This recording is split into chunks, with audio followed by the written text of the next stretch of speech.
Hey, P Stars, what's up, man? We are going to be talking about the Vegas game, game one for the Summer League in Vegas. The Knicks played Raptors and the Knicks. Right away, you're going to see my guy here. You got Mr. Evergreen on the Knicks podcast. Bear with me now because my stuff is broken, but without further ado, let's just get in.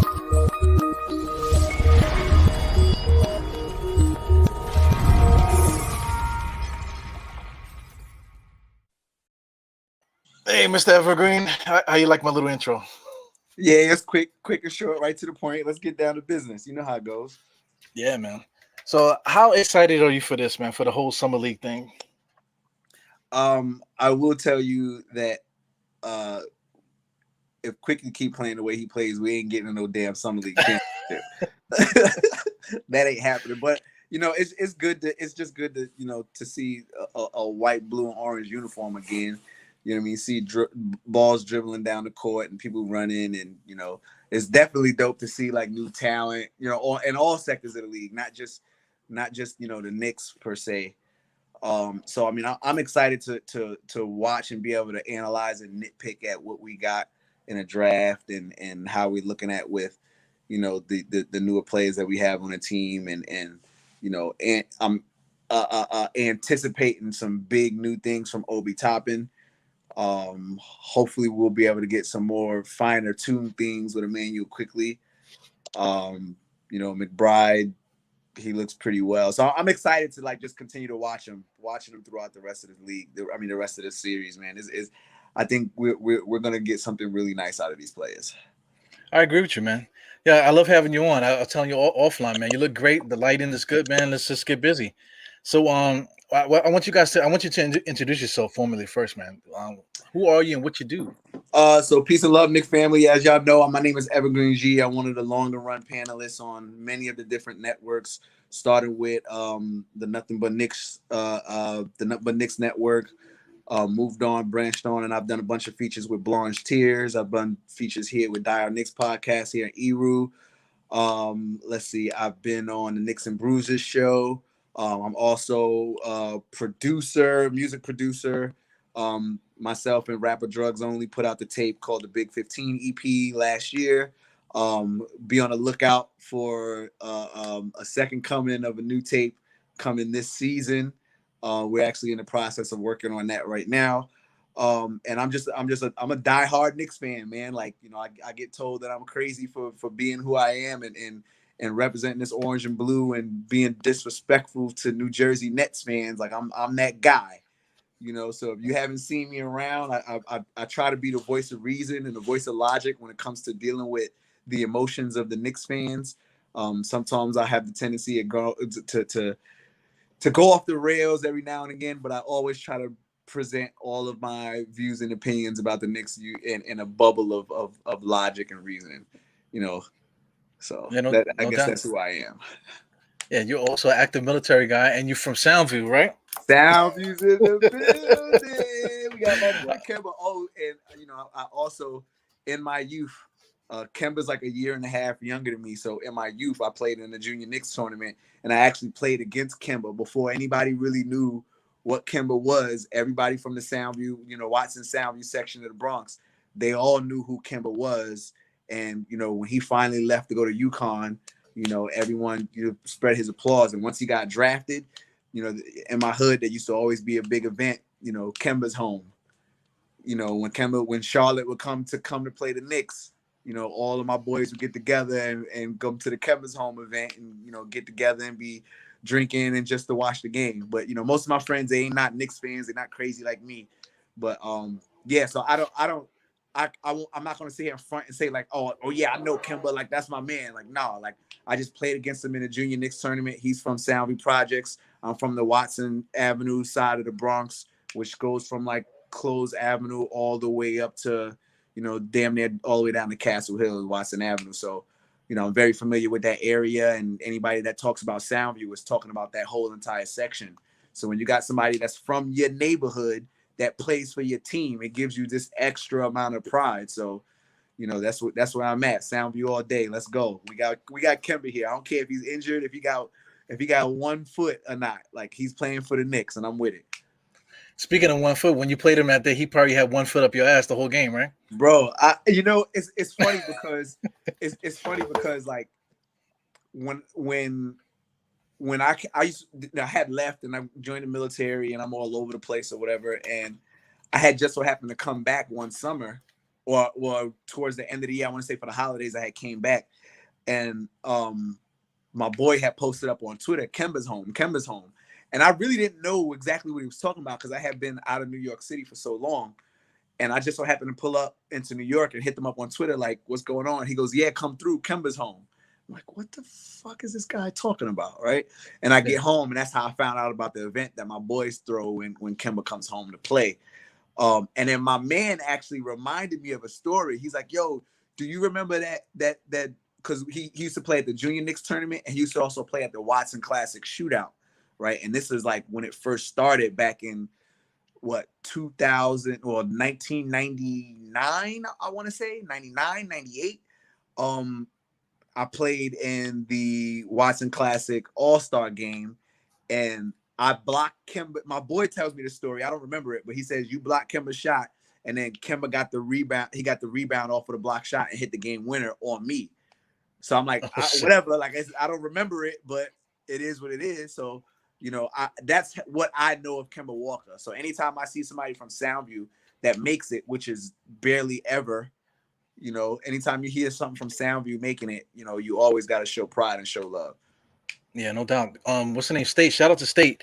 He's under the weather today, man. But he also has his own Kemba stories too, because they're about the same age and they actually played, similar story as you two, man. So it was like he has connections to Harlem and the Bronx too. So definitely great to have him, man. It's good to have him on a positive note outside of the whole Marbury thing, because Marbury, that whole situation wasn't necessarily Hey, listen, positive, bro.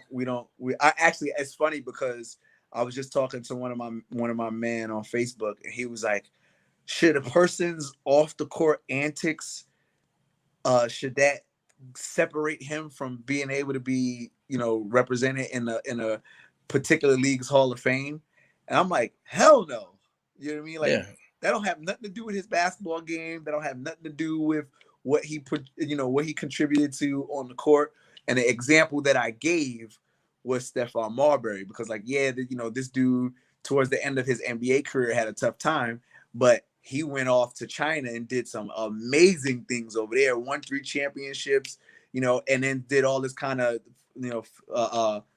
philanthropy work and entrepreneurial work, so it's like that alone should be enough to get him into the Hall of Fame. But because he had problems with head coaches and ate Vaseline, they're gonna be like, oh, that's not the image we want to portray for the Hall of Fame. So, but I love Marbury. I'm not from Brooklyn. I'm not from Coney Island, so I can't really relate how they relate. But big shout out to Marbury. We love you. You a Knicks fan. He's a diehard Knicks fan too. So, I would love for you to be in the Hall of Fame. Yeah, I think without a doubt, just like you said, for the global things that he did for the game. Also, high school, he was like one of the best high school basketball players to ever play. So there's a whole thing, lineage, the Marbury name itself. Somebody from there needs to be in the Hall of Fame. And, of course, it's going to be Steph. Right. But let's get into this basketball stuff, man. I'm gonna share the stats actually. This is to Raptors. So we'll start with the Raptors. What's the first person that you want to discuss with the Raptors? Hold on, I'm gonna pull it up too. So, I liked Malachi Flynn last year on Toronto. Like, I like what he brings. Dribble, drive, penetration. His stop and pop game is enormous. His ability to distribute the balls really well. He's not going to try to drive and get to the lane so much, but he's a really quick, shifty, herky jerky guy. I like that kid's game. I like Malachi Flynn's game a lot. I think him coming off the bench for Fred VanVleet is gonna be good. They're still gonna have defensive problems, I think, Toronto, but that kid Malachi Flynn is a dope off the bench option for Fred VanVleet, man. So at least on the guard section, look out for what Toronto can do. I mean, they're going to be trash this year, but look out for what Toronto can do. Yeah, you never know. You got to see how these guys show up when the games start, you know. But as far as Malachi Flynn, the only problem with him is that he couldn't really make a shot, a jump shot, I should say, like during the season. So I mean, this summer league game, he was wet. He was hitting some big time shots that had no business going. And great defense on him, and he just was pulling up.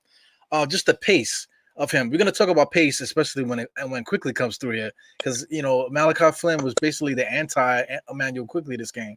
Right. Just a very good basketball player. One thing if you look at the stats, look at Malachi Flynn. I'll just go to the right. He was at -4.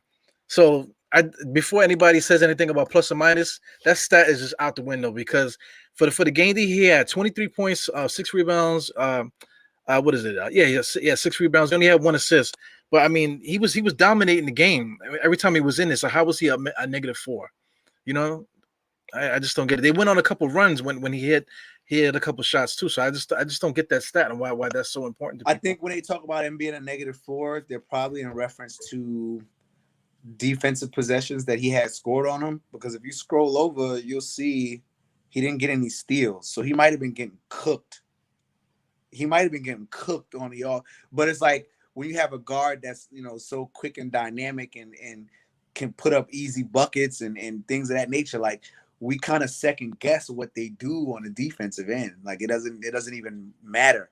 But I think the issue is he might have been getting cooked all game on the offensive end. But I mean, are you really getting?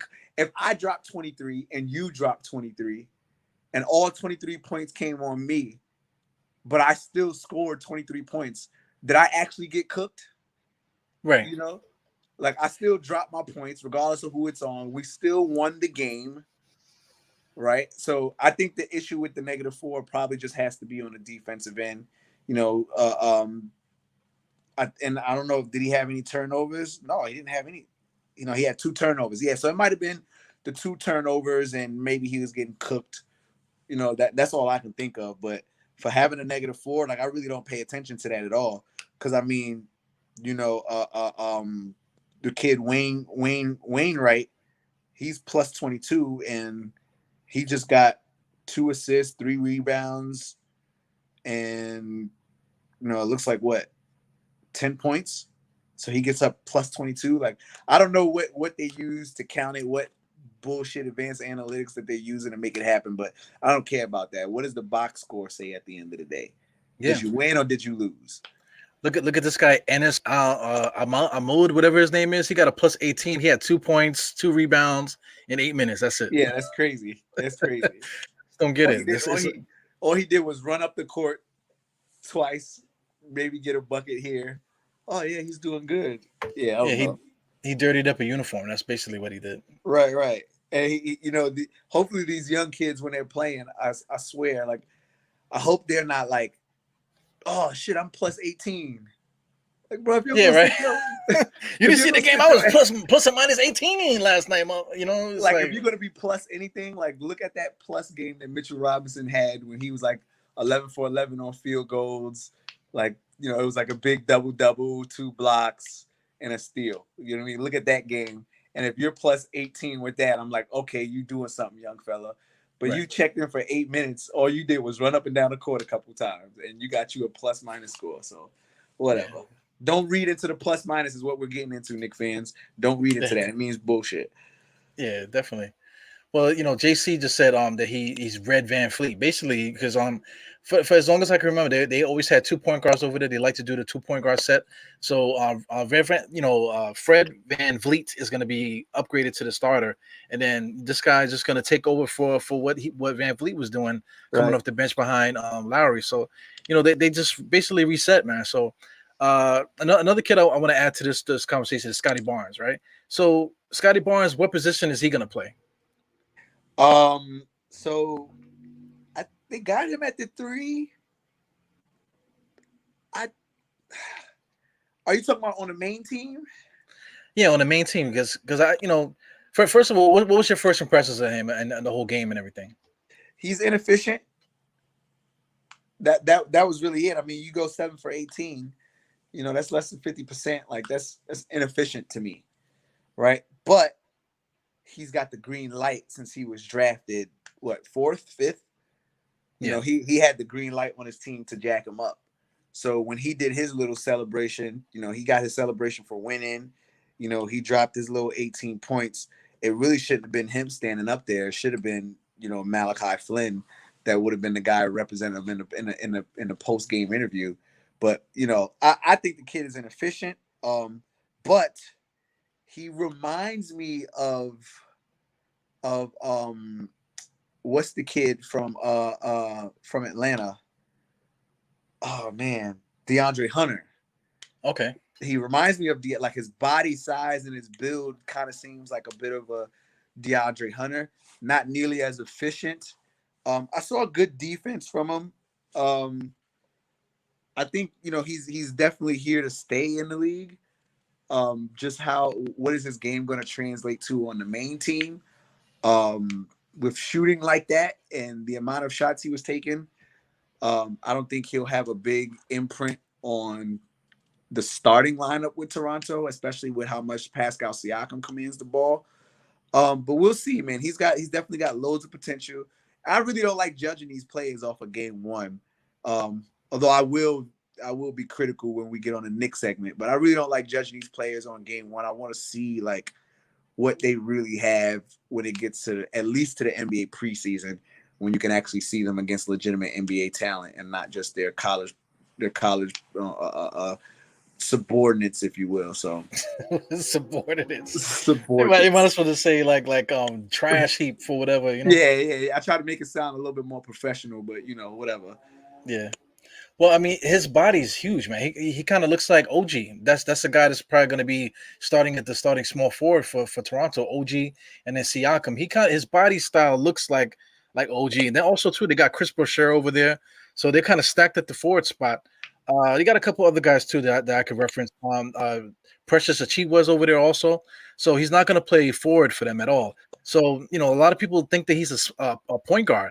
Here we go. JC says point forward-ish. Daniel still says combo forward. You didn't see that, right? Did you see a point guard? No, absolutely not. Absolutely. Like, yeah, he got 5 assists, but they weren't assists where he was like, it didn't seem like, all right, I'm setting you up. I'm calling for a screen. I bite around the screen. I see. They weren't like that. They were like bailout assists. Yes, All I of agree those with that. assists were bailout assists. Like, I'm driving in the lane. I got 2 people collapsing on me. Oh, what am I going to do? I'm just going to jump higher than everybody and figure out if there's somebody open that I can dump the ball off to. You know, those don't portray point guard skills to me at all. You know, Yeah. those don't portray point guard skills at all. Well, you know, Deandre Steele's calling out a little bit. He's just talking about the efficiency is when it comes to mind when he plays with energy, and that affects you know, the game and other aspects as well. So I mean, he is a good basketball player. He's not like going to be like a bum, you know. But you know, I think that he's like probably rotational worthy, especially for the particular team he got drafted to. That's why I didn't really understand why they drafted him, because I feel like they already got, like I just mentioned, they already got like 4 guys that played his same spot. I don't see him as a point guard, and I don't see him as a shooting guard, because you gotta be able to handle and you know, carry a team, you know, to be a point guard, and you got to be able to shoot to be a shooting guard. So he doesn't really do either. So I don't know how he could be that. You know what I'm saying? So it'll be interesting to see what he does. I could see him coming in as a shooting guard starting for them, because I'm kind of looking. Well, they got Gordon Dragic, you know, so I guess he'll get his chance. He'll get his chance to season up and figure out where he belongs in the NBA. So you know, God bless him, man. He's, drafted 4th, I believe. So I think he's going to be a good player. But you know, we just got to wait and see with that. He's just not, you know, he's just not going to be that guy, you know, that people think, you know. Yeah. He is bigger than Obi, though. You say he's bigger? You say he's better than Obi? No, bigger. He Really? looked just as big. Yeah, he looked just as big as Jericho Sims. It looked like, because he actually jumped the ball with Jericho Sims in the beginning of the game. I don't know, bro. I gotta go back and look at that again. I don't know. I don't think he's bigger. Well, it's more like in his shoulders. Obi Toppin is very, very frail, man. Anybody? You really don't like Obi? Oh my god. Nah, I give you my take on Obi, you know, but you know, there's a couple guys I want to mention. Say like Justin Champagne, he's actually like the brother of the Champagne brother that's in St. John's. I actually like that kid, in St. John's, man. And this kid, he actually showed a little game too. The Champagne brothers there. Gillespie is another guy. He was rebounding a little bit. He got hit with a flagrant foul early in the game. Yeah, that was real early, wasn't it? Like that was like the first 2 minutes of the game, wasn't it? Yeah, it was like the first 2 minutes of the game. I guess because he stepped on the guy's foot. But how you get called for a flagrant if the guy takes your feet out from underneath you and then they call a flagrant on you? I just didn't get that. That's like something that maybe like that we're gonna have to look forward to in the NBA during the season, where they're gonna be looking at those type of plays and also the quickly plays too. Like I guess we'll talk about that too later, with how quickly jumps up and then leans in. And he did that a couple times, and the referees swallowed the whistle. They weren't calling that. Yeah, yeah. Yeah, well, you know they changed the rule on so and that's what I'm actually glad you brought that up, because one of the questions that I had was, does them changing that rule of drawing the offensive foul, and you know what I mean, like that I'm trying to figure out what's the wording they used, non-shooting motions. Like Yeah. I can't remember the exact verbiage they used, but I was wondering if that meant that if I'm the ball handler and I'm going up for a jump shot and I lean into the defender, if they're gonna call an offensive foul on me, or in regards to what Quickly did, they're just not calling a damn thing. You just drew contact for no reason. Which now, if they're doing it like they're not calling a damn thing, kudos. Yeah, they're basically calling it incidental contact. Yeah, they're gonna let that rock. So now it's like it's almost seems like it's getting back to where it was before. And I see that this is gonna slowly but surely, hand checking is gonna come back. Slowly but surely, we're gonna get back to the 90s brand of basketball where hand checking and riding his hip, and that's gonna come back, because they're not calling people when they're chasing after them after you bite off of a screen.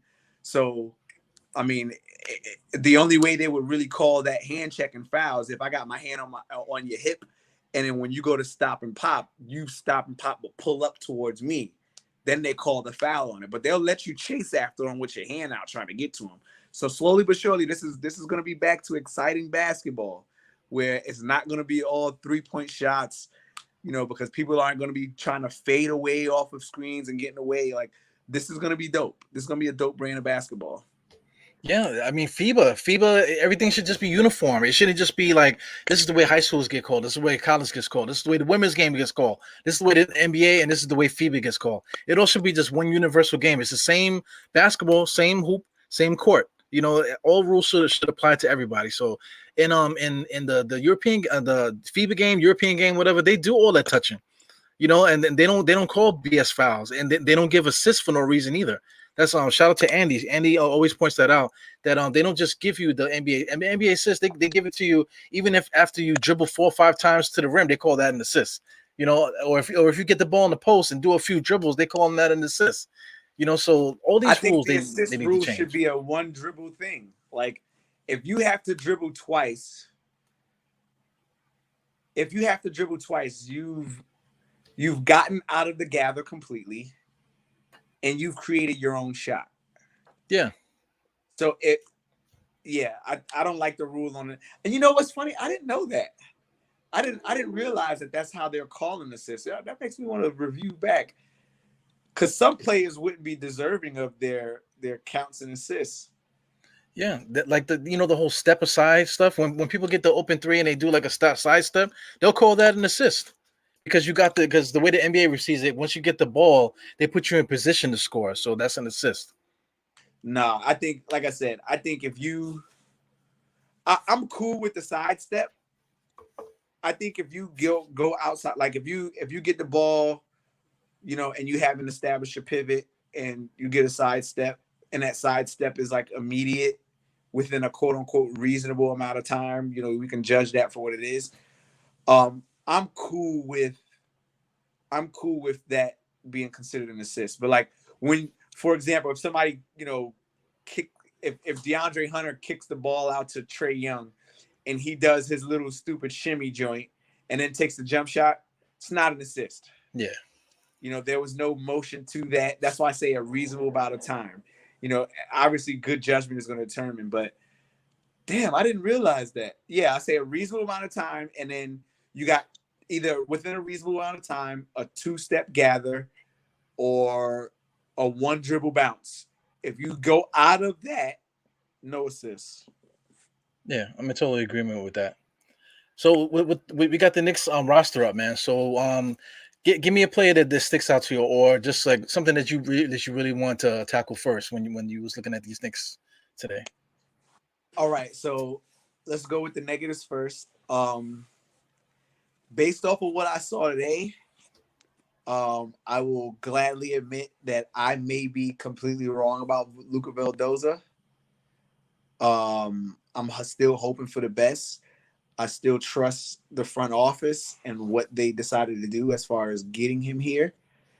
And that $3 million contract, non-guaranteed, blah blah blah. I'm cool with that. Maybe he just met with maybe he was just met with a defense that he couldn't quite handle or prepare for. I don't think they had any sets or any plays ran. It was just open free ball, blah blah blah. So I'm interested in seeing what Luca Vildoza can do continuing on.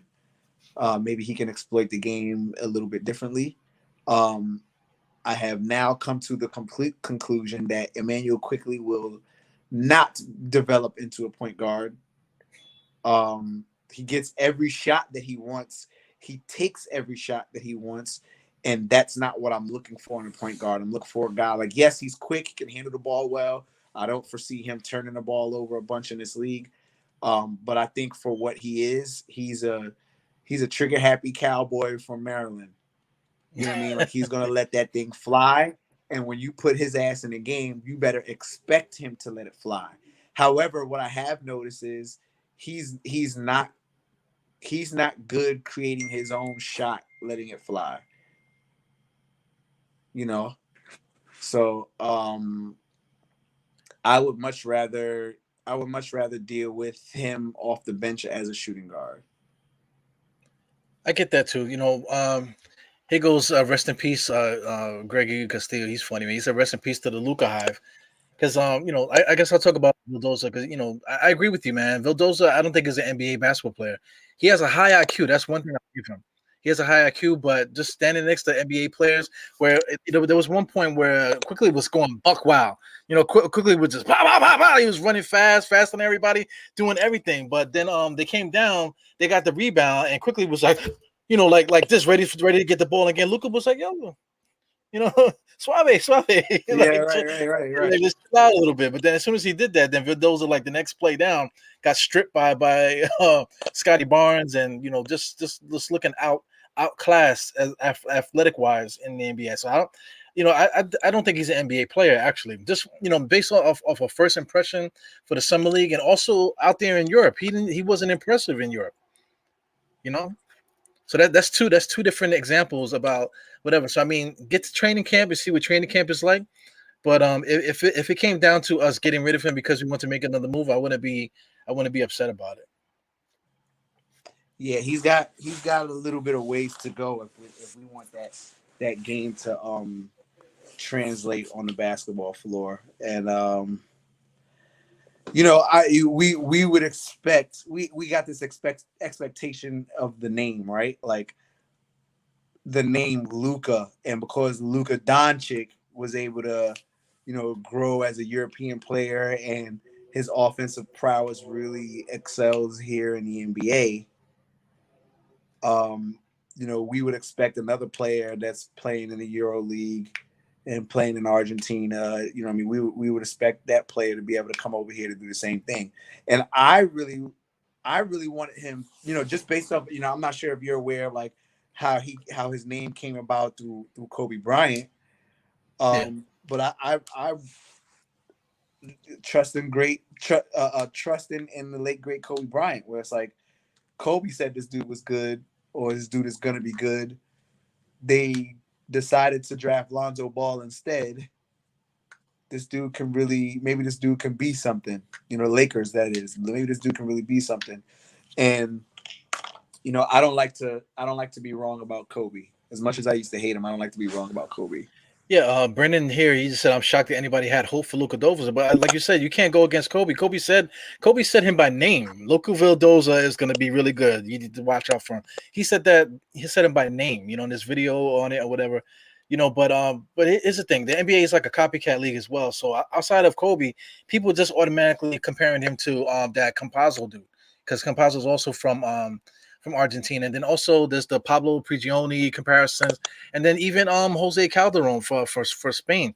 They just think they see that guy just because they might look like him. I like that. I like Right. the little hairstyle he got. He got that cut in the eyebrow that goes up his thing like this. That's kind of dope.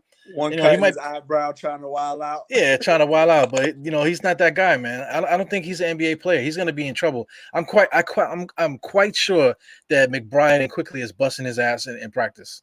There's no way. Especially based off of what we've seen and based Yeah. off of the fact that, Quickly already understands Tibbs' defensive system. He's got to be getting swamped out there. And I just want to clarify, like, my hope for Luka Vildoza did not come from me watching his games and saying, like, yo, this dude's game is going to translate. Like, this dude is about to be dope. It didn't come from that. It came from respect for the front office that I have, with trusting that they are making the right decisions, and respect for Kobe Bryant. That's it. So don't take my ideas of, oh yeah, y'all scared, y'all thought that Luka was gonna be that dude. Like, no. I think that the front office is doing their damn job right. And they still have the option to bail on Duke and send his ass back to Argentina if they so choose. Yeah, it wouldn't hurt us neither. But also Luka Vildoza, he also got some hardware too. I think he got an MVP in one of the European tournaments. You know what I'm saying? So he's not a complete bum. They didn't just pull him out of their ass. He's a guy that actually has a little bit of resume, and he's still young. So he's definitely worth taking a chance at. So I mean, this is just summer league. Guys are very hungry. The games are scrappy. It's a different kind of vibe. So he still has another shot. Outside of summer league, once he gets to training camp, maybe that pace and that style of play might be a little bit better for him. Because then you actually really be playing NBA defense and really trying to do your thing with that. So maybe he'll fit in a little bit better. But right now it's definitely shaky, man. But when you're talking about Emmanuel Quickly, what is it about him? To me, I just feel like he just has no clue what a good or bad shot is. He has no clue about pace. You know what I'm saying? He just going buck. Wow, man. Like, do you think that's something that can be fixed? Because he reminds me of my son. It's like, yo, sit down, fam. Like, be quiet. And he just like, just shaking. Like, he just doesn't know how to control himself. Listen. All right. So way back when, we would get upset at Carmelo for hogging the ball and taking the shots, right? And we all clamored for a point guard then. And it was like, get the ball out of Carmelo's hands, but give him the ball when he's in a good position, high percentage area, right? Get him to his spots. Emmanuel Quickly, I feel like that concept goes the same with him. Because he's used to playing point guard, and he was playing that proxy second option point guard when he was with Kentucky. When he gets on the floor, especially with him being the quote unquote veteran on the floor at this point in time, when he got on that floor today, you can tell that he's like, I'm going to run this shit. You know what I mean? Like, you can tell that that's what it was with him. And I'm going to run this shit translated into, I'm going to score. That's what it translated to in his mind. The guys at this point, I believe that, based off of what I saw today, the guy is not a point guard. He won't be a point guard, and I'm not going to expect him to turn into a point guard. Yeah, Keep the ball out of his hands. Let him run off screens. Let him stop and pop, and let him be that bailout 3-point shooter that you need him to be. I don't want anything more than that on him, and also let him be that set him up off a screen, high pick and roll, dribble drive, floater. That's what Yeah. I need from him. I don't need nothing else. I don't need him trying to set people up. I don't need him trying to dribble around, crossovers, and do all that stuff. I don't need that from him. I don't want that from him. You know, his game is not like what Lou Williams' game was a few years ago. It's not. You know, his game is I'm gonna score. Lou Williams was like I'm gonna score, but I can also play make too. That's not what Quickly is. Don't let him be that. Don't force him to be anything other than what he is, and let him shine in the role that Tibbs puts him in, that Tibbs keeps him in. I don't want even if think about it like this, even when Derrick Rose was out and Elfrid Payton was, the starter, if you will, Quickly could have very easily been pushed into that point guard position, but they had Alec Burke do it, right? That should have been enough for me to say the guy's not a point guard. But of course, because he's short, I still got hopes for him. After today's game, where you should be in that point where you're like, all right, I'm going to distribute this ball as a point guard to these younger guys, quote unquote, even though he's only a one season in. I'm going to be the guy that's going to control the ball, and people are going to look to me because I've already been in the NBA. That was his opportunity to do it today. Yeah. And he didn't do it at all. Maybe he still has the opportunity later on to do it, or maybe they say, you know what, McBride, you're the point guard, because McBride looked more like a legitimate point guard than what Quickly did today. Yeah. Yeah, you got the adjectives, man. Proxy and subordinate. He's basically both, right? He's proxy and subordinate, man. One thing with Quickly, you just got to get him into space because he's moving around so much. Like you said, the screens and stuff. Make a screen and get him into space, because the idea of him being a point guard, if you had hope, this is what I think about the hope. You know what I'm saying? It turned to blow the lamp out. You know what I'm saying? Right. That's the hope that I have for Emmanuel Quickly being a point guard. But he's still a good player. But you gotta deal with him being a flamethrower. So that's basically it with him, man. So before we get into some of the other popular guys, I want to throw out Justin Patton at you, man. Did you notice him Justin Patton? Honestly, not really. I was very, very much. I think he was shooting really well. I was really focused on us. Focused on the main body. And I really wanted to see what our main body was looking like. So no, I wasn't looking at Justin Patton. I don't know how his game would translate to us on the big side.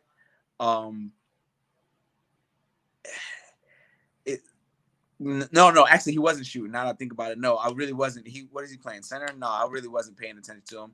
I think I saw him. I think my mind left from paying attention to him when he missed that floater in the. I mean that it was like a spot up floater in the paint that he was by himself. He got the ball in the paint and he missed it. I'm like, yeah, I don't know who the hell this big dude is. So no, yeah. I really wasn't.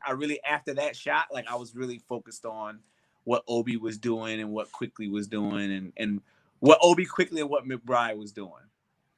Well, the thing with Patton is that it's the same. It's basically the same thing I'm going to say about Jericho Sims. He's just a big guy. He's a big guy that knows what he's supposed to do. I'm a big guy. I'm supposed to occupy space. That's the essential trait that all big men should have. If I'm in the game, I'm in the space. I'm supposed to make something happen in my space. If the rebound's here, I'm supposed to seal off my area, get the rebound. Make a nice move to score. And that should be your thing. That's the one thing that I don't think Obi has. Obi is not strong enough to seal up his area, and I think that's his problem. I'll elaborate more when we get to that. But I just want to throw Justin Patton in there just for like a what is that, honorable mention kind of thing, because I thought he did play pretty good as far as playing with his position and what he was supposed to do. I thought he did it right. So I think that's worth mentioning him in the thing today. So what do you want to talk about next? What's the next guy? So let's do McBride. So I was thoroughly impressed with McBride on the defensive end. And I like the attacking mentality that he has within the fast break, but it's kind of like he's like a bull in a china shop. You know what I mean? Like he's gonna get that ball on that fast break and he's gonna go. in situations where he's trying to, he's the smaller guy. He's going to be the smaller guy on every single fast break opportunity that's there. I think he needs to learn how to make a decision and say, if this guy is much, much bigger than me and I don't have at least 2 full steps on him, that I need to slow this damn thing down and let's see about making a point guard play and doing something for the team, trying to get the team involved. Because he had a few, I want to say he had like 2 steals, cutting into the lane and fast break opportunities where he's by himself, where he could have had a much higher percentage shot that he would have gave to the other players on the team if he wouldn't have drove and took a wild layup and missed it, and then it caused for not a turnover but a bucket still on the other end of the floor. Everything else that he does, like I said, the kid can shoot, the kid can defend. He's a good dribble drive, pull up jumper option. I love that. Like, I am very stickler for the mid-range jump shots. I love that shit. But I don't like the unnecessary fast break. I think I got it, but I don't have enough step. Like, you got to be able to know when there's a dude that's hawking your ass down. All right, I get up under there. That dude, maybe that dude jumps up.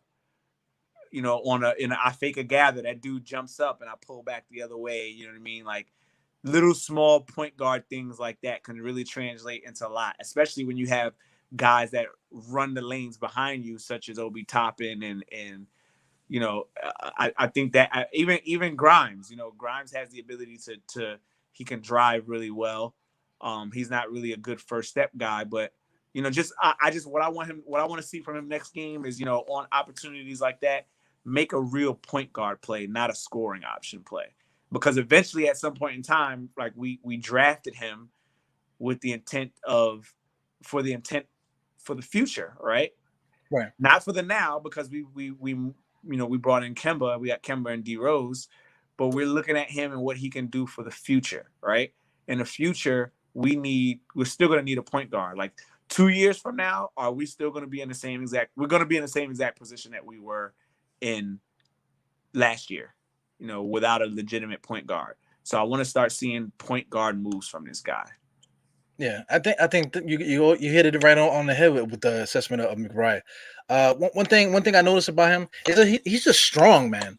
He's short and everything, but when he's going down the court, he just looks like a strong son of a SOB. You know what I'm saying? Just coming down the court. It doesn't look like quickly. Just looks like it's just like a bunch of bones flying down the court, like a tumbleweed. Just flying, going crazy. But McBride just seems like a dude that's like just solid dude, just running down the court, whatever. One thing I would like to critique about him is his ability to finish. I guess you were saying the same thing. Just like a point guard play, make the point guard play. Don't make you're not gonna jump over the guy, man. So don't blast the rim, like you're gonna jump over the guy. Because a couple times he came in all of his strength, and he just came up so hard that the ball just died in his hand. Right. So he definitely gotta figure that out. But he's young, so that's something that's definitely gonna be important. He's really good going strong to the basket, but making that move where he has to get over you, whatever, he's not that dude. So you got to really learn to feed off his teammates and that type of thing. And not for nothing. I mean, he's literally dealing with, I would argue, 2 of the point guards in the league. I would say top 10, top 15 layup packages in the league for point guards, and Kemba Walker and Derrick Rose. Like, their layup packages are crazy. So because he already is a strong guy and he's already willing, he's fearless in that mind state. Once he starts to learn a little bit of herky-jerkiness and get a new layup package in his repertoire, like he can really, really, really be something. I just don't want him to. I just want to see basic basketball plays at this point in time. I don't want to see all the crazy, trying to jump out the gym and clap off the backboard. And I don't want to see all of that stuff. I want to see how is your game fundamentally going to translate to what this team needs right now. Yeah. Well, like you said, two of the guys they got the best layup packages, but they also have like go-to moves to seal off defenses. So like Derrick Rose used to get up on you and come up under all that crazy stuff. Now the older Derrick Rose has a way of sealing you off and just strength. I'm just gonna go straight up and you can't stop me. Kemba has a way of cutting the big man's legs off, where the big man can't even jump now. They Right. just get him to a certain point where they just dig themselves in the ground and they can't even get up because you already put the move on you. So now Right. all the Kemba got to do is turn around and just lay it up, and you can't do nothing about it. Yeah, So he got two guys that he definitely can learn from. right. Kemba, what I've always liked about Kemba is like the the way Kemba puts you in a position when he goes up for his layup, like he makes sure like you're all the way up under that basket. Yeah. So like jumping up to try to get a block on him is like your head's hitting the rim, or at least your hands getting tangled up in the net. Like players, Knick fans watch what Kemba's done in the past with how he dribble drives and he gets in there. Like the way he moves, he forces the defender to move up under the basket, and then he pulls his shot up and away from the basket. So the defender's already, he's made some legitimate space. One of the best space makers in the game. So when you're looking at what Miles McBride's strength is, I'm talking about just his overall size and body, that should translate to a different type of layup package that he can learn from Derrick Rose and from Kemba Walker. Well, is there like a comparison that you could think of for McBride? Because people keep saying Marcus Smart. This is what Primo was saying, Marcus Smart. Ooh, See, I'm gonna throw a name at you. Barbosa. Leandro Physically, Barbosa. yeah, physically he looks like Andrew Barbosa to me. Just the way that he runs strong. He's not necessarily like a dish it point guard. He can run the point, very solid coming up the court. He can finish decent and shoot the three a little bit. He kind of reminds me of Barbosa in a lot of ways. What do you think? Um, I I can see that. I can see that. I think he reminds me of like a slimmer Chauncey Billups, I get you. like a smaller Chauncey Billups. Once he developed, Chauncey has a really nice mid range. He can hit. He was the second coming of Mr. Big Shot. And he didn't really jump too high. You never seen Chauncey Billups bang on nobody, but he always got you these crafty buckets at the rim. I would like for that to be what McBride does. See, Chauncey Billups was a good mid-range jumper. Dribble drive, put your shoulder into you, bounce back up. Not a real step back, but off 1 foot mid-range jumper. I think I could see him turning into like a Chauncey Billups type of player. But again, I mean, this is game one. I'm not gonna really sit here. We're not doing this. You're not gonna give me the start naming NBA players. But yeah, I mean, if we got to compare it to somebody, I would give him a Chauncey Billups. Yeah, I would say a Chauncey Billups is probably the closest thing that I can see him doing. Any strong guard, maybe a Tim Hardaway Jr. point guard. I mean, not Tim Hardaway Jr., but Tim Hardaway. Yeah, I would say those two. Definitely Billups, though. Definitely Billups. Yeah, at least Boston Billups too. Yeah, Another yeah. guy, JC is saying Ross Strickland, worse Ross Strickland because he doesn't look like he has that vertical game. I Right. agree with that. And then plus, like I'm saying, Ross Strickland, he used to get up on you, and then but he would finish that. You know what I'm saying? He would come up and do whatever he needs to do, and that ball's going in the basket. McBride Right. don't have that yet. You know what I'm saying? He doesn't have that ability to get up there when the ball should be dead and the ball spins off the backboard in. You know what I'm saying? He doesn't really have that yet. But I get it though. The definitely the strength and the body wise, I could totally see that comparison. Good comparisons. Now, what I don't want, like, I was thinking of the glove, Gary Payton, but Gary Payton was a bigger point guard, Yeah. and Gary Payton wasn't really a lane player, right? Like most of McBride's steals come from like he's really good. He has a really good man ball relationship, like really Pause. good man ball relationship. So like Pause. Yeah. he knows how to play that lane really well. But Gary Payton was a guy that was like in your face. I'm gonna strip you in your face, you know. But I think what he, so, yeah, I would like to say Gary Payton, it could translate into something like that. But he's a lot undersized in comparison to that. But like his overall defensive awareness, I could give a nice little baby Gary comparison. Yeah, he's a good player. That's like basically just the end all to that.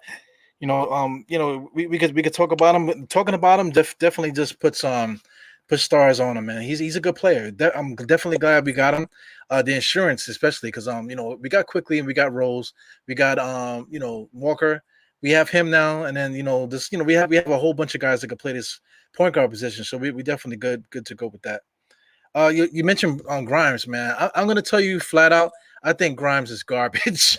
What do you think about Grimes, man? It's like he hit his first three-point shot. He has like a little thing, but I feel like he can't. Like if he tries to make his own shot, it's not happening. Not on the NBA level. And I just think that he's basically 3-and-D. Just that's first impressions. Yeah, I'm not gonna say he's garbage. I'm gonna say he's young. He's unpolished. He's probably what Reggie Bullock was when he first came into the league. That's garbage. That's I'm not gonna say that's garbage, but he's probably that. I don't have the expectation that he's gonna be. He has a horrible first step. Let's go there too. His first step is trash, but he runs around screens really well. If he would have made two more of the threes that he attempted, if he would have made two of those, he probably wouldn't have said that, and that's why I don't want to judge him this early. That's why I don't want to judge him this early. But he definitely doesn't have a good first step. He doesn't have great elevation off of his first step, and he doesn't finish to the lane strong. That's what I noticed from him right away. But I do like his constant motion, constant motion. He's always running around. He's always looking to get the ball somewhere, and I like that too. That shows that he's putting a little bit of effort, and more importantly, that he's running down that guard that's defending him. He's running that guy down. That's a good thing. That's a really, really good thing. Now, whether that will translate onto this team yet is going to be yet to be seen, just because we are unsure what type of system that Tibbs is going to run right now. If he's going to run a Kemba, you run the game, Grimes is the new Landry Fields. No, he's not. Yeah, I don't agree with that. Landry Fields had a nice first step. Yeah, he definitely did. So if we're going to play a heavy isolation game, then Grimes' current skill set that he's good at is going to be in trouble, because he unless he develops some type of one-on-one game, I mean not one-on-one, but a two-man game that that Juju had with Bullock, I don't see what Grimes can do is going to translate, and I hope that he doesn't turn into situational purgatory. The guy's situational now, you know what I mean? Because his game and what we actually need is not translating. But he'll run you to death. So if he allows for, if he gets any playing time and he's with Kemba, and Kemba's like, yo, just run around, I got you, then he can be a slight difference maker. But What do you think about this? Landry Fields has some yams. What the hell does that mean? Bro, I need more clarification. This is what I'm thinking. I'm thinking this. Pause. JC, were you trying to say he got a fatty JC, back there? JC, you got 10 seconds to explain yourself, you better get the type in, bro, because the rest of that chat is about to roast you up. No, but I mean, I think I know what he's saying. He's a strong. I hope. I'm not gonna say I think. I hope he's trying to say that he's Landry Fields was a strong guy and banging on you basically.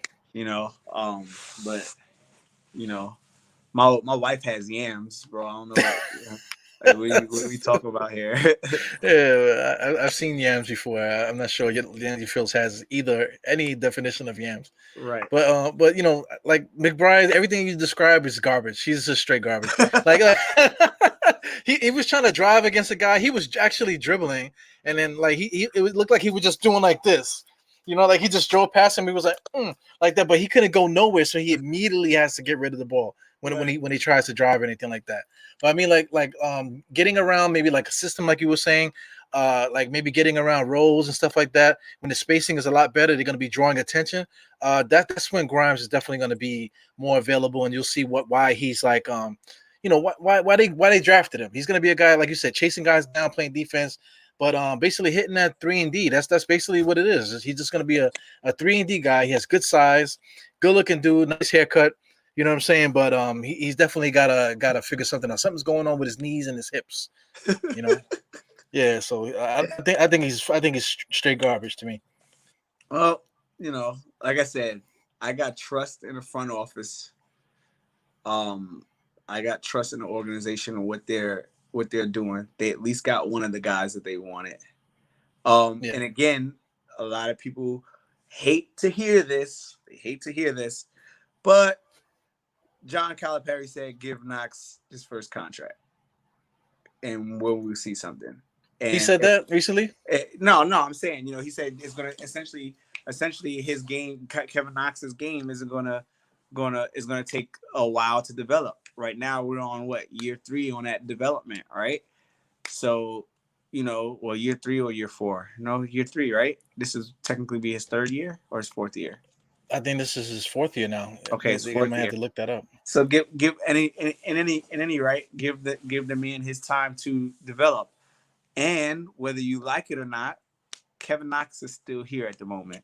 So after this game, if the story of what's going on with Kevin Knox isn't telling enough, they pulled him out of Summer League, and we could all sit here and assume like, oh, they pulled him out of Summer League because they're gonna expect him to, get traded. After the game that Grimes had, I'm bringing Knox back to the Summer League and letting that boy play to get some runs in, because we might have to consider keeping him. And again, I'm not saying that Grimes is trash like you. Like you're I'm not saying he's trash like you, but I'm saying that he's still got to develop, and there may be a good reason as to why we haven't moved Knox yet. That's all. Yeah. Well, the thing with Knox too, it really was the COVID protocols. He got hit with that. To talk about that too. The Knicks supposed to play tomorrow. They said I didn't see that game on the schedule, but they said they were supposed to play the Pacers tomorrow but it's got postponed due to the whole COVID thing. They just I really don't know. Well, actually, I think it might be. Was it the Wizards? Something having to do. I think it might have to do with those trades. Remember the NBA is investigating the trades that these guys made. I guess with the Lakers, with Westbrook and stuff like that. I think they're all investigating those trades and stuff. So they actually postponed the game. Oh no! Here's the story. They messed up the Wizards and Indiana game. So now the Knicks are actually going to play tomorrow against the Pacers. They added a game to the schedule for the Knicks. That's what happened. Okay. So tomorrow. Okay. Yeah. So so look out for tomorrow at 2 p.m. for the Pacers. Yeah, man. 2 p.m. Okay. Yeah, I would definitely watch that. See how that translates. Like I said, man, I'm in a place where I'm so happy about what the front office has done that whatever they do, I'm trusting of it, and I'm not going to second guess and overthink it until something bad happens. And right now, nothing really bad has happened. Everything that I possibly wanted, with the exception of Evan Fournier, it kind of manifested itself in this offseason. So I'm super optimistic about all the stuff that's going on. Yeah. All right, so we're gonna get to the two, the meat of the podcast. Everybody wants to talk about Jericho Sims and Obi Toppin. Which guy you want to talk about first? Let's go Sims, man. Listen, that guy is something else. He's a damn good rim runner. Kid jumps out the gym. I told you offline, like the kid's body right now at 6'10", 245, he reminds me of like a Clint Capella that can jump. He does all the stuff that Capella can do.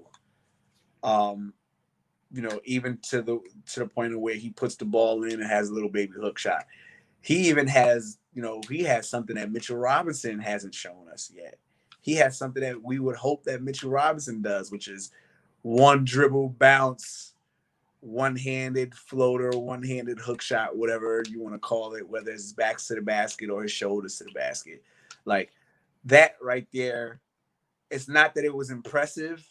Like it's basic regular degular basketball big man shit, but it's like we haven't seen it like since Enes Kanter really as a big man, you know? So now that we have a Jericho Sims, it's like, man, is this guy going to fight for a spot? Does that mean that Mitchell Robinson or Nerlens Noel is on the chopping block? Again, I don't like to judge these games too early, and I don't like to get overexcited, but, you know, the kid with high percentage, knock down his free throws, like, that's what you need out of a big guy.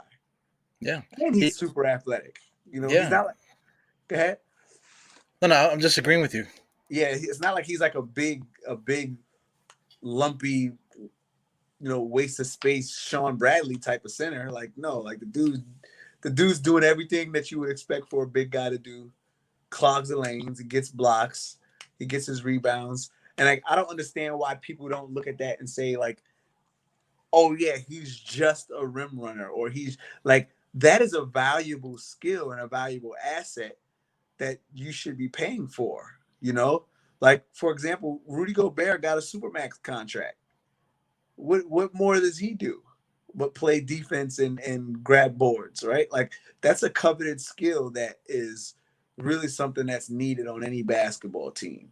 So, you know, I would expect that, again, even with these rule changes, I expect that we're going to slowly but surely progress into big man games, you know, as opposed to like this rule change. A lot of people are underestimating this rule change, but the big man is about to slowly but sure. I'm calling it now. What's today's date? August 8th. In the year of our Lord, 2021, right? Year of our Lord, 2021.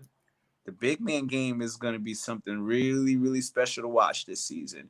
And when you got a player that's a big man that can jump damn near 42 inches off the ground, you got a big problem.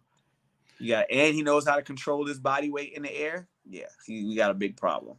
Well, when I think of him, all I see is I am Groot. You know, I am Groot. I am Groot. He's just like a guy that's like, he knows what he's supposed to do.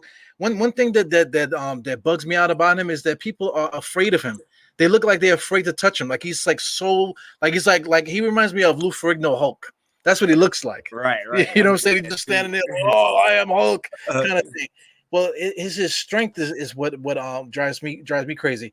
I feel like guys can't deal with him, and defensively, the one thing about defense when you're blocking shots and when you're just sealing your area is to jump straight up. If you're gonna jump straight up. The one thing that he doesn't jump. There was one point where a guy was driving on him. He blocked the first shot, but then when it went up again, the guy was afraid to go back up because he was just afraid of his energy, just the energy that he had. You know what I'm saying? So I feel like Jericho Sims is he's bringing something to the table that like we just haven't seen the essence of a big man like him. I haven't seen that in a while because lately it's just been big men that could shoot the three and do extra shit like his teammate in college, believe it or not, was Kai Jones. Did you know that? Kai Jones and Jericho Sims played on the same team in college, and both of them had terrible stats. Like Kai Jones, he was drafted. Like everybody was getting mad that the Knicks traded the 19th pick to Charlotte to get them Kai Jones, but Kai Jones only had like 8 points a game, 4.8 rebounds, you know, that type of thing. Jericho Sims, look at his numbers. His numbers are almost identical to Kai Jones. So why is Kai Jones a lottery pick, and why is Jericho Sims the 58th pick in the draft? You know what I'm saying? How does that happen? I was reading a few articles like a couple of days before the draft that were saying that the Knicks were going to draft Jericho Sims. Like, there was a bunch of people that were like, yep, Jericho Sims is going to the Knicks. You know, and then when we got Jericho Sims, I was like, oh wow, I heard that name before. And I went back and reviewed those articles again, and there it was. So again, when I talk about this front office, they know what they want.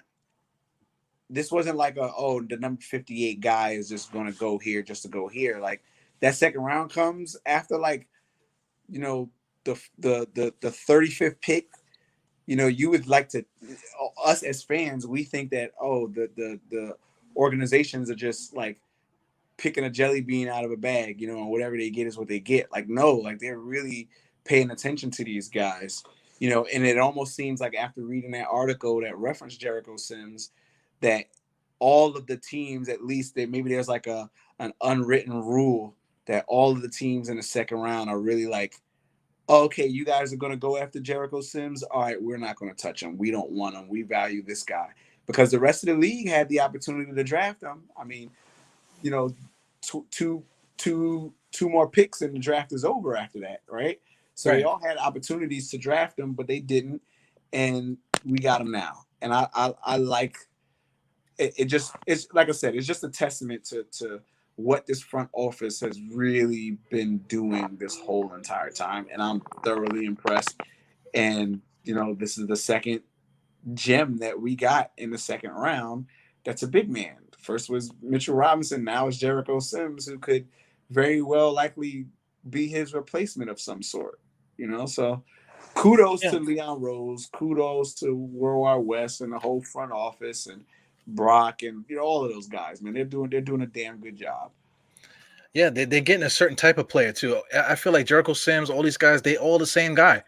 I feel like they just took the police test. You know, police guys, for some reason, their eyes are all like this and they all look crazy. You know what I'm saying? So I feel like the Knicks, they know the guy type of guy they want to get, and they didn't care about whoever everybody else was drafting. They got rid of the 19th pick to get an extra pick, and then still pick four guys that they wanted.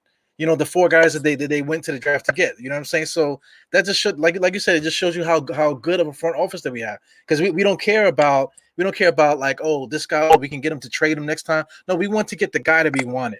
You know what I'm saying? And the value that we wanted, and plus get a little bit of extra shit to go with it, which is great. Well, Jericho Sims, I want to compare him to Taj Gibson. Just old man Taj Gibson, the way Taj Gibson was like just being that enforcer, ride or die guy that was just holding us down on coming off the bench at the center spot. I feel like Jericho Sims meet your father. That's Taj Gibson right there. That's your daddy. You know what I'm saying? I feel like they're the same player. So I'm hoping, you know, not hoping. Of course, these guys are going to be, you know, with each other. Because here's the thing: with all the guys that we draft, they have already they're an NBA player. So now they have to figure out the nuances and shit like that. So I think once McBride gets next to Derrick Rose and Kemba, once you know, Taj Gibson gets a hold of Jericho Sims, these guys are going to unlock different things that they didn't know about the game. That's really going to solidify them as we go along with this whole thing. And I think everybody that we pick is definitely going to be on that boat, you know, when we win the championship, man. So I feel like we really on that path, you know, to get there. I don't know who else we're going to get eventually, but I think these guys are going to be on the float, you know, when we throwing toilet paper across Canyon and Heroes, you know what I'm saying? Because that's exactly where we have to be thinking about, you know, going forward. Yeah, man, I like Jericho, man. I like him. Yeah, you know, I think the Knicks fan craze is going to be the same as the who was that one guy? Kenny Wooten. Remember when everyone lost their mind about Kenny Wooten? Yeah, where the hell is Kenny Wooten right now, man? Yeah. Where's he at right now? I think he get like a 2-way contract with Golden State or something like that. And yeah, so you know, he shows us defensive flashes, clog the space flashes. You know, again, I like the game of traditional basketball. You know, I like seeing people argue and fight with each other in basketball. I like seeing people get banged up in basketball. That's what I want. And he's a big bruiser type of dude. I wouldn't directly compare him to Taj Gibson as of right now, because he seems like he's much, much stronger than Taj Gibson, like way bigger, way stronger. Once he gets those nuances, though, those little tricks and stuff that Taj is definitely going to teach him. Yeah. Wow. Yeah. You know, then we really going to see a dominant offense, a dominant, just a dominant space. You know, there's going to be like the scouting report is going to be like, don't go to this area when he's on the floor. Yeah. Like the stay away from this dude. You know, sets and plays being made is going to be okay. If Jericho Sims is on the floor, point guard, this is what you have to do. We want you on this side of the floor making these types of plays. Yeah, if he's on the left, you fake. Oh, Jericho Sims over there. Ball swings the other way. You know what I'm saying? Right. Got to put it that way. So exploit them on another way. So I like that. I like that type of option.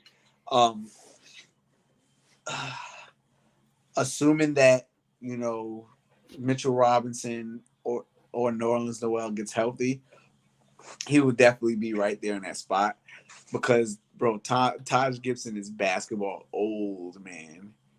You know, he it's like he's on his last leg, but like that leg is still moving real good. It's like when you see the old guy that used to be a boxer. You know what I mean? It's like you don't want to try that dude. Like he can still box. Yeah. He can still knock you out.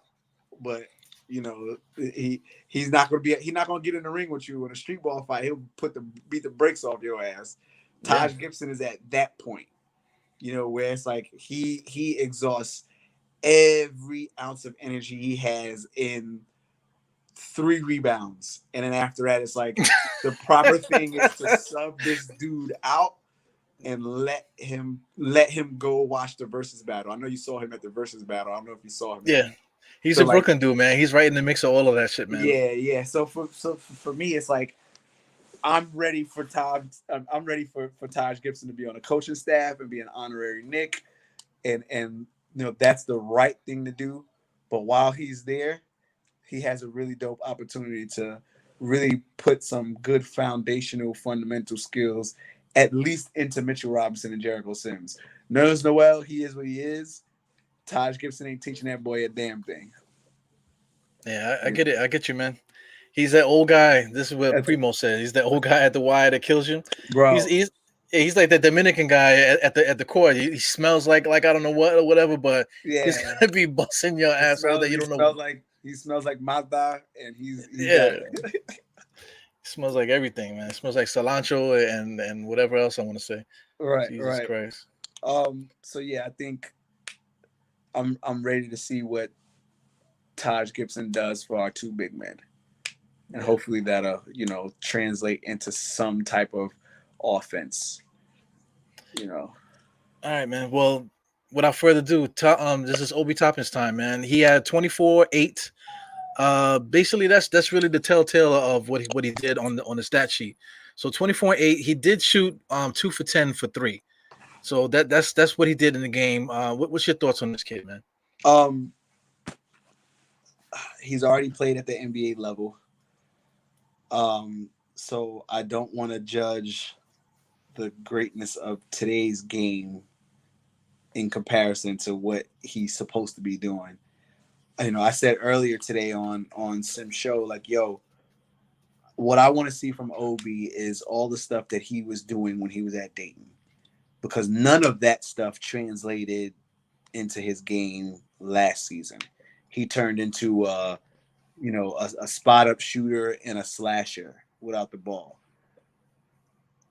You know, He had a nice fast break dunk. The dribble kind of looked a little sloppy, like he almost lost the ball, but he had a fast break dunk. That's what I want to see. He had a few high screen and roll plays. That's what I want to see. He had a screen where he got a clear box out, made a good lane, dribble, spin, pull up, high jumper off the glass, like 4 or 5 feet away. Like, I want to see that type of dominant force in the paint. Today showed that's what he can do. I'm not sure if that'll translate quite yet when he gets to grown ass men on the court with him, but I got to see the Dayton Obi Toppin, and I'm happy about it. I think, and I also said earlier, bro, I think as far as the bench is concerned, Obi Toppin has the most important job coming off the bench, because he's replacing the all-star. He's the one that's the buffer of points that the all-star on the team is making. He has to contribute this year. He has to give enough time to get Julius Randle some rest. He's got to contribute on the offensive end enough to where Tom Thibodeau says, keep him in, Julius Randle. You can get some more rest, because we're going to need you in the stretch of this game to not be tired, to not have to be over there on that exercise bike, keeping your knee warm and all that other dumb shit. Obi Toppin's job is so important, and what he did on the floor, assuming it does translate into the game, I think we're in damn good shape. If it doesn't, I don't want Obi Toppin to turn back into the baseline runner, the baseline rim runner to getting from corner to corner, spotting up threes. I don't want that. I want him to be flashing through the paint and making plays, isolation plays, stuff like that for himself. Well, you know, I get your assessment of Obi, but I just don't see him as that guy. I see him. He's a player. He's not trash. I'm not gonna say that he's trash at all. But I You just want don't to say see he's him. trash? No, I mean, he's not like you said, the player that he was at Dayton. I think that doesn't exist anymore. I don't think that's ever going to happen because he was dominant. People were saying Amari Stoudemire. I was saying Amari Stoudemire. I don't think that kid is Amari Stoudemire. I don't think his game is nowhere near it. I'm going to show you a guy here who I think that he it just jumps out at me, especially after this game. It wasn't like Larry like Nance. I think he's gonna pull him up. no. This is Sean Marion, man. I think Obi Toppin is Sean Marion. Just judging, look at the way that he moves, just like Sean Marion. This is old Sean Marion too. I mean, come on, man. This is like the little fast break move thing here. But as the highlights go on, I just think that Obi Toppin is going to be that guy that is not strong. He's not going to be able to post up guys bigger than him. They're going to buy him, but he's a guy that can stay with in space, and as soon as a spot is open, get to the spot and make a move. You know, if the ball is coming off the rim, get to the spot first and get the rebound. He's got to be that guy. You know, this the same thing here, exploding for the fast break, that type of thing. Being available. You know, they keep giving him this 3-point shot. I don't think he's a 3-point shooter, just like Sean Marion. Sean Marion wasn't much of a 3-point shooter, you know, but he did get a lot of open 3-pointers. He's going to shoot 33% from three, but to shoot 10 3-pointers, I mean, come on, man. That I know this is summer league. You want to test it out and stuff, but that's not going to be his game. They're going to have to figure that out.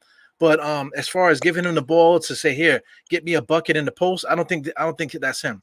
You know, I think he's got to get the ball on the move. If he does get in the post, it's not going to be body in the post the way that he did in the summer league. He was doing it against guys that were smaller than him, the little post moves. But when he did score a lot, it was these moves where he got the ball, reacted quick, got to the spot, and the ball was up. You know, anything power is not going to work with Obi Toppin. You know, so I really think that Sean Marion, somebody needs to show, not wake up. I hate when people say that because I mean these guys are elite, you know, basketball scouts and stuff like that. So I mean, I just wish that someone would show him the Sean Marion thing and just so he could figure out how to get open in this NBA. That's what I'm thinking. I like the Sean Marion. I like that. I can go with that. So well, there was a shot right. This shot right now that you're looking at. It wasn't a power shot. He got the ball. He knew where he was gonna go. He got the ball. Bam! Let me get to the spot. Shot is up. You know, rather than make body and stuff. If he hits body against these guys like Miami, if he goes to Miami doing the moves that he was doing today, they're gonna throw his ass on the floor. You know, he won't be able to move. You know, they're gonna seal him out, and he's just gonna be ineffective. But if he knows he's gonna get to the spot, get the ball, bam, hit the spot, shots up. You know what I'm saying? That's where it's really gonna be his bread and butter, I think, man. Okay, yeah, I can see that. I actually thought that his game translated into Larry Nance Jr. at some point in time, especially last season. I thought his ceiling was like a Larry Nance Jr. type of player. What I would like his game to translate to at this point in time would be maybe like a Tayshaun Prince, but he doesn't have the defensive awareness quite yet. Hopefully he worked on that, and maybe we'll see that in the coming days. But yeah, I think I could concur with the Sean Marion analysis. I think that's dope. So are we saying that he's no longer a power forward? He's a small forward now? But would you consider Obi Toppin power? Oh boy, oh boy. It could be a power forward, power shooting guard, power anything. Is he a power? Nah, I don't know. If people were like adding new positions like power shooting guard, I've never. He's a power guard. It's bugged out, right? He's a But I shooting would. forward. Yeah, somebody mentioned finesse. You could be finesse. Okay, so so if people don't like that because he's definitely not he's not what they said he was. He's not Amari Stoudemire. He's not that type of power guy where you can get on the ball and he's gonna bang it on turn around and bang it on. He just doesn't have the strength. Even in his year two, even as an older player coming into the NBA. So I mean, take a look at this guy. This is Chris Gatling. This is another guy with this light in the ass. Still have moves and stuff. If you think that Obi Toppin has moves, okay, well, this is the guy that he needs to look at also, Chris Gatling, because Chris Gatling wasn't bodying nobody, but at the end of the day, he'll be off the bench only like 20 something minutes a game, and he got 18 points a game. He made an All-Star team that way, playing for Dallas. So you can see this the way that he gets into a spot and makes a quick move. Look how skinny he is compared to the other point guards. It's being sneaky on defense. That type of thing. I think between Sean Marion and Chris Gatling, I think somewhere in between there you find Obi Toppin. What about would you say Antoine Walker? Antoine Walker is very good too. I agree. I agree with that. That's dope. I like the Antoine Walker analysis. I mean, before Antoine Walker got fat, he was a very mobile guy on the floor with the ball on the ground. He was a mobile guy. He wasn't gonna jump out of the gym that Obi Toppin gives you, but he was gonna get the ball, make a quick move as soon as he got the ball. What about this other guy, Antoine Jameson? What about Antoine Jameson? I like that. Antoine Jameson's good. What about? I got a better one for you. What about a Jamal Mashburn? Jamal Mashburn. I mean, you mentioned Jamal Mashburn. What's the other guy you said? Walker, Antoine Walker. They have some power to their game, though. They you can give them the ball on the post and they can body guys inside. They were like 245 and strong. Obi Toppin's not really. See, I mean, just now they just show like what's his name, Dick Bavetta just pushed Chris Gatling. Chris Gatling had no strength. You know what I'm saying? But somehow he would still get you 18 points. But let me get rid of this. But yeah, just the power aspect. I mean, Obi Toppin could get it. He does have those moves, man. But I don't know, man. I just can't see like let's say like Adebayo from Miami. If they switch and he's on Adebayo, he's not doing nothing to him, man. Doing nothing. You know what I'm saying? Man, I'm just thinking around the league too, man. A lot of these power forwards are guys that he's supposed to be playing that position. A lot of the guys are just going to body him unless he uses. Yeah, but those are off the bench power forwards, man. Like I said, he's coming off the bench. He's playing those off the bench minutes. He's playing those give Julius Randle a break minutes. So I don't expect him to be going up against your elite power forwards. But even the off the bench power forwards have power to them. So I see what you're saying. It's not a bad analysis by any means. What would you rather see him playing the power forward position or the small forward position? Well, I think he just can't really defend quicker guys because he has no lateral speed. So he's in a funny place. But just in as far as 10 guys, the team, because we got the starting five. Everybody knows the starting five. Antoine, Kemba Walker, RJ, Fournier, Mitch, and Randall. That's the top five. But coming off the bench, we have a different look. We got Rose, we got Quickly, we got Burke. We got Noel, and then we got Obi Toppin. That's a whole different basketball team right there. Right. So they're not gonna be playing the same offense, that the starters played. When they come in, they looking to bang. They looking to fuck shit up. A lot of pick and rolls, probably a lot of backdoor stuff. So Obi Toppin is definitely gonna be available. Like that. So and to me, that's still like the Sean Marion role. He's gonna be available. To do whatever when they put the pedal on the metal and change the game with the bench. Yeah, I think that's what's going to kill teams because now we don't have Elfrid Payton and Reggie Bullock for you to take advantage of. We start the game with our foot up your ass, and then once we go to the bench, now oh snap, now they running. Oh my God, what are we going to do? So I think that's going to be our best asset. So I'm just playing devil's advocate, really throwing different names out there to make people upset.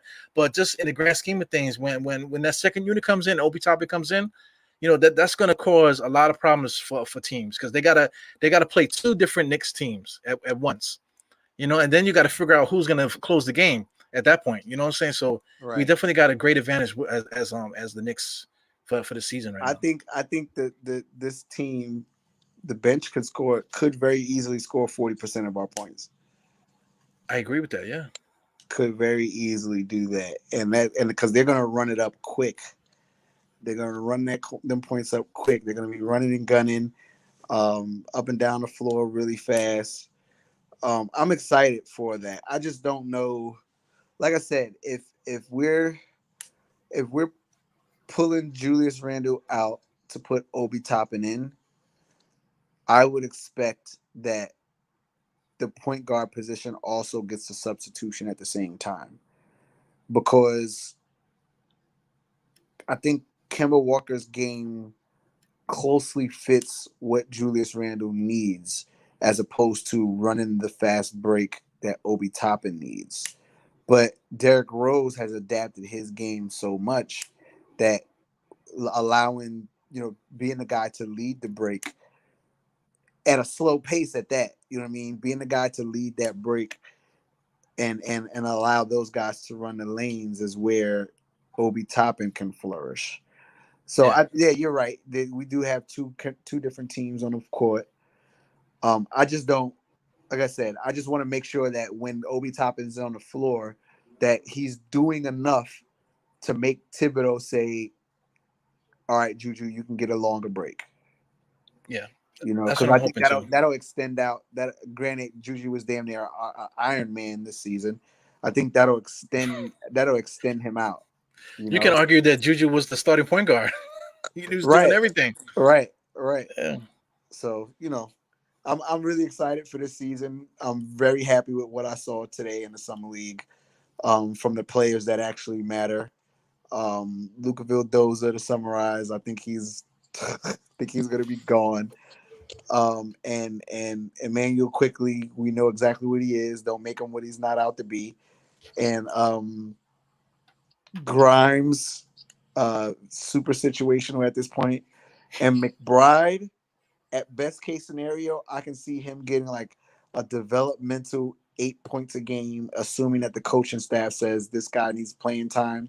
Split Kemba and Derrick Rose down the middle at 20 minutes and let him get 8 somewhere. And I don't mean like 8, like 4 minutes here, 4 minutes there. I mean like let that man get his whole 8 and get him up out of here. One of our guards get in trouble That's and what get she said. into yeah, that's what she said. One of our guards get in trouble, Oh unless you shit. have an intention to substitute out the whole starting five. Put Grimes in as a substitute somewhere. Because I want Derrick Rose playing with that second team, and I think Grimes can fill a void on either the first team starters or off the bench. So this is gonna be an exciting year, man. This is gonna be an exciting year. You heard it before with me screaming and losing my mind. The Soundby boy is here. Knicks beat Atlanta in 3 games, not 4, and I'm here, man. Yeah, man. Definitely, definitely. I mean, so we ran through the whole thing, man. So we was on for an hour and a half, man. A lot of thing. This guy, Castillo is the man, man. He said that early on he said that we would. This is like an educational piece, you know. Yeah, bro. It is what it is, man. You gotta like it's when you were a Knicks fan and you ain't gotta explain shit to the guy that you're talking to about before you say what you're gonna say. It's a beautiful thing, man. It's a beautiful thing. Yeah, because like I said, our fan base has reacted so much over the last 20 years off of emotion, emotion, emotion. So I try to be the voice of reason as much as possible. My real conversations that I really like having is when we start talking about player contracts and like specifics on money and fiscal. That's my thing. I've been clamoring about fiscal responsibility, things of that nature is what really floats my boat, if you will. You know what I mean? I love talking about that stuff because it really gets you in the mind state of the business of basketball as opposed to just seeing dudes run up and down the court. Now you get to understand what the motivation behind these players are, and you get to understand what the intent behind the philosophy of basketball that the front office or that the coaching staff gives. You get to see and you can read all of that just by looking at contracts. You can see where the value is, and who's most important. You can see all of that stuff off of contracts. So, like I said, as a Knicks fan, everybody, if we're gonna hold on to this status of being the most educated fan in the NBA, everybody should have downloaded a downloaded PDF version of the CBA. Get acquainted with that. Don't download it and realize, oh shit, it's 1,200 pages. I'm not going to read all that stuff. I'm not expecting you to. But when stuff happens in free agency and stuff happens before trade deadlines, you're able to review and say, okay, this makes sense. Or, hey, the shit that these people are talking about on Facebook, which happens all the time with these wild NBA 2K trades, they're not going to happen for a reason. And then you get to understand the dichotomy of the basketball organization as a whole. Dichotomy, motherfucker. I love the freaking vocabulary, man. But the intelligent exchange and stuff that happens on, sometimes we get crazy, man. I have all kind of people here. Usually I try to keep it intimate with just me and another person, maybe two other people. But we can get crazy sometimes in here too, man. So just look for a different mix, man. I want to get Evergreen in here again, especially when we start talking about especially when trade season comes around, because you want to talk about fiscal responsibility. The Knicks are putting on a clinic on how you run an organization, bro. Look at what Juju did. Juju gave up basically $100 million, man. He's our highest paid player, and then look at everybody else. Everybody's on 2 years plus one contract. Nobody has a fully guaranteed contract on the Knicks, man. So, and then everybody has talent, and they have the money that's movable. You know what I'm saying? So we are putting on a clinic. The only thing that we have is what's this guy? Joakim Noah's contract. We're still paying him. I think we got one more year. No, I think his last year. I think his year ended. I think his year just ended. Just ended? Okay. Thank God, I think man. it just ended. I think he's off. Let me go on the basketball reference. Hold on. Basketball Evergreen reference. got an opinion. Basketball reference. Oh, I got an opinion. Yeah, Cully's killing you. Cully said nobody cared about no damn fiscal responsibility. Yeah. And you know what? Again, this is why I'm here. Yeah, he's off contract, man. God bless America. Nobody talks about that. And that's why Knicks fans sound dumb as hell all the time. Yeah. And I'm telling you, once, like, I was that emotional Knicks fan. I promise you, I was that guy. Like, hell yeah, we just drafted Steve Francis. I mean, we just traded for Steve Francis. Like, yes, we got Tracy McGrady, but I didn't understand injuries and I didn't understand contracts, right? But then I really got into, not the CBA, but I got into understanding contracts once we got Phil Jackson, because the game wasn't exciting for me anymore at that point in time, but I still love basketball. So now when, everyone's saying nobody cares about fiscal responsibility, it's like, that's the one thing that's going to save you from going insane. Yeah. Is understanding what we're doing, because when you look at things on the face value, it's like, shit, what the hell are the Knicks doing? Or why are they doing that? None of the stuff that you're talking, they're doing is, think about it. How many people did you see that lost their mind during the draft? Yeah, lost their shit completely. During By the end of the draft, they're ready to kill themselves. And I'm talking people off of the ledge, and I'm trying to explain to them, like, fiscal responsibility, something else is going to happen because we have all of this available to us. We went back in the draft for this. We went back in the draft again for this, and we still got the guy that we wanted. And we got two guys that we officially wanted, because reports were talking about us still getting Jericho Sims. Like, all of this stuff goes around full circle, and then what happens? All of a sudden, everybody loses all that emotion, and they're all fine once we get a big trade or a big signing in Kemba Walker. And it's like, well, shit, guys, I've been trying to explain this fiscal responsibility stuff to you for the last 2 years, but nobody's listened to me. So It's just, fiscal responsibility is very important. It's important. It really shows itself when it comes to basketball. You see what Primo said about you there? I like how Evergreen been able to talk without being cut off constantly. See, that's the thing. Like, if you're talking, I know you're about to say some shit, so I'm not going to interrupt you. So right. I hate that when somebody's saying some shit, let them get it off so you can hear what the hell they got to say. You know what I'm saying? That you might miss the whole fucking point. Then you won't have to argue for 7 hours to figure out what he's been trying to say for like the last 20 years. You know what I'm saying? It's all good. Right. I like to bring things full circle. You know what I mean? Like to as I'm going, I'm getting your brain moving and saying, okay, where's this going? Like I'm giving you a full justification, and then bam, now you get all the information you need, and it's the aha moment, as Yeah, opposed to you being angry and upset, and then you have to wait for free agency for the aha moment to happen, and now you're like, oh, okay, I'm good. It's like, it's like having an argument with your wife, and then she finally sees the light because what you said comes true, but now she doesn't want to apologize to you. She doesn't want to say I was wrong. yeah. I'm cool with that. We got my boy Well, from Soundview, so yeah. Well, this guy Cully, Cully's joking around. Cully's funny, a funny dude. Shout out to Cully, man. But he's talking about Lance Thomas and Alfred Payton. How come they got no trade clauses? They really didn't get no trade clauses. They just was on 1 year deals. You can't trade them no. until Okay, a so certain amount of time. let's explain. So the CBA states that if you have a player on contract and you waive that player and you re-sign him, he automatically gets a no trade clause because the purpose of you waiving him was to save money. So when we waived Alfred Payton, we had him at $8 million, correct? Right. And then when we waived him and we brought him back on contract, we had him at $4 million. You know what I'm saying? Now we got him at $4 million, so that's a guaranteed contract for the rest of the year, and to guarantee him still playing on the team. Like if you were to waive a player and then come back and pay him for $4 million, you essentially just really bought out his contract. You can't waive him again, and you can't trade him Yeah. unless he allows for a trade to go through. So again, Cully's snapping on you, man. well, shit, my bad. You shouldn't have said nothing. Keep your damn mouth shut. I'm having fun. I'm having fun with it, man. You know. Yeah, man. But definitely, man. I love having you on, man. I love hearing you talk whatever. I love going back and forth with you. I just love hearing people talk that Knicks shit, man. That's why I love State. State when State comes on here, he has an opinion. It's all crazy, and then I took him off the ledge. And next thing you know, but he does it to me too. I might have an opinion. He'll say something. I'll be like, yo, you just like blew my whole mind with that thing. So I mean, that is a beautiful thing. That's the whole point of the podcast thing where you could just throw stuff off that other people are just not going to say on a regular show.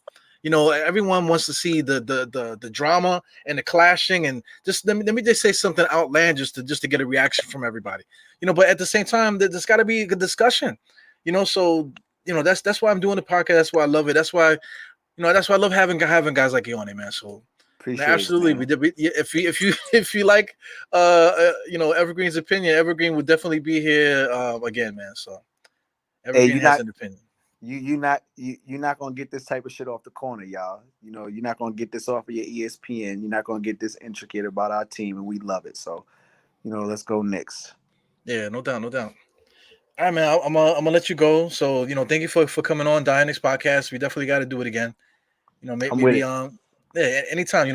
Always the diehard hour seems to be about 9:00, 9:00 ish CP time. Color people time or Caribbean people time, whatever you want to say. Right, What I'm right. saying. But that's how we do it here at Dynex, man. Everything last minute, but for an hour and a half. You know what I'm Yeah, saying? my So boy Cully gonna stop giving me a hard time, bro. He gonna stop giving me a hard time. I love it though. I love it. yeah. You got everybody got respect for you, man. I always say, State's a legend. Shout out to Uncle Fulio. People snap on Uncle Fulio the same way, man. But Uncle Fulio is a fucking legend at He's a this point. legend. Yeah. You know what I'm saying? He'll argue to the death, but it ain't Yeah. gonna bother him either way, whether good or bad. It ain't gonna bother him either way, man. Yeah, me So and Julio had a bunch of conversations offline, you know what I mean? So, at this yeah, point, him and I is just banter. He was like my arch nemesis for a while, Uncle yeah, Julio. I know.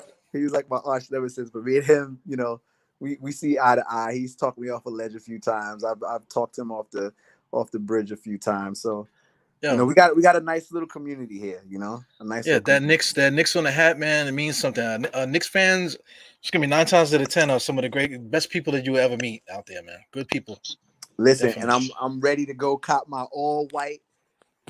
This one, I need your help, Knicks fans. I need your help, right?